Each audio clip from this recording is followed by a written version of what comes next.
voici 3 choses que j'ai appréciées au Grand Prix de Belgique. Commençons par l'organisation. Honnêtement, l'organisation générale était vraiment au niveau. Que ce soit pour la sécurité, l'accès au circuit, la gestion des flux de spectateurs, ou les services essentiels comme la nourriture ou les toilettes, c'était bien géré. D'ailleurs pour les sanitaires, il y en a vraiment partout, ce qui est un vrai plus sur un événement de ce genre. Oui, parfois il fallait faire un peu la queue, mais vu le monde présent c'est normal et ça tournait globalement assez vite.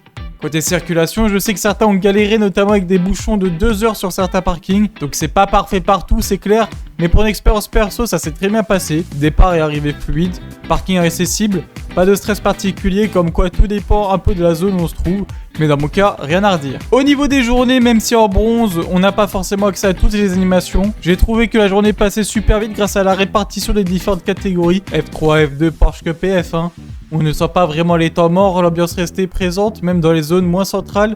Et même sans aller au jeu ou aux fan zone, il y avait toujours quelque chose à suivre ou à regarder en piste. Et pour finir, alors oui, ce n'était pas le week-end le plus dingue en termes d'action en piste, mais honnêtement, rien que le fait d'y être, de voir les voitures passer à pleine vitesse, ça suffit à te filer les frissons. C'est aussi pour ça qu'on se déplace, ressentir physiquement ce qu'à la télé on ne peut pas transmettre. Mention spéciale au bruit des monoplaces, même si un peu surpris, celle qui en envoyait le plus n'était pas les F1. Les Porsche étaient clairement les plus bruyantes, suivies par la F3, puis la F1 et enfin la F2. Ça casse un peu l'image qu'on a parfois en tête, mais ça reste un kiff total de sentir la fin de ces tapants.